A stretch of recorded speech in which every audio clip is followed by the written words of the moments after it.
এই যে মানসুমান, আসেন আসেন। কি ব্যাপার, কি তুমি আমার এরকম করে ডাকলে কিসের জন্য? তোমাকে এরকম করে ডাকলে কি তোমার মান সম্মানের ক্ষয়ক্ষতি হয়ে যাবে? এই মেয়ে, এই তুমি আমার তুমি করে কষ্ট কিসের জন্য? উরে বাপ রে বাপ, এই ধাইনি মরিস তো আমার মান সম্মান নিয়ে আসলেই কুতকুত খেলতেছে। এই যে আপনি আমার মারবার জন্য আপনার এই মাস্টার আমার এলাকা পাঠিয়েছেন কি জন্য? ওই যে রকি পলক ওগুলো তো আপনার পোষা মাস্টার। ওরা ভদ্র ছেলে, আমার ছোট ভাই।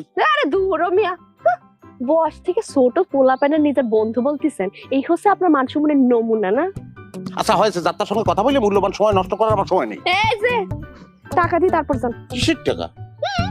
কাল আপনার ভাব নিয়ে আমি যে 50 টাকা লাভ 3000 টাকা কিনেছি, সেই 3000 টাকা আজকে যে আপনি আপনার পোষা মাস্তান আমার কাছে পাঠিয়েছেন, এগুলোর মাইরে আমি চিকিৎসা খরচ বাবদ আরো 1000 টাকা দিয়েছি, এই হলো 4000 টাকা। আর 1000 টাকা হচ্ছে আপনার জরিমানা। মানে ওদের গায়ে আপনি হাত তুলেছেন? আসলে দরকার তো ছিল আপনারে মারা, কিন্তু কি আর করবো। তোমার সামনে দাঁড়ায় থাকলে তো আমার মান সম্মান আমার সাইডে সত্যিই পালাবে না। আমি গেলাম। এক মিনিট, টাকা না দিতে এক পা এখান থেকে নড়া যাবে না। স্বপ্ন দেখে মনে মনে মন কলা খাচ্ছ? হ্যাঁ, টাকা আমি দেই, ফকির ফাকরার মেলা টাকা দেই। আহা আহারে মান সম্মান, পকেটে না যার 5 টাকা তার নাকি আবার বিরাট মান সম্মান। মোবাইল আছে, মোবাইল দেন, টাকা দিয়ে মোবাইল নিয়ে যাবেন। দেন, কি সিট আছে নাই? মোবাইল দিচ্ছেন না দিচ্ছেন না?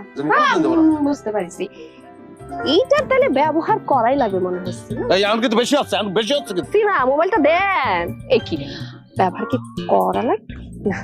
ঠিক আছে, এটা কেনার পর থেকে কিন্তু একটা করে পরীক্ষা করে দেখিনি। এই অতিরিক্ত হচ্ছে কিন্তু, আর একটু কিন্তু দেখা লাগে কি করেন আপনি, তাই না? হ্যাঁ, কি মুখে করে এসে, হ্যাঁ সত্যি সত্যি করলে কি অবস্থাটা হবে না?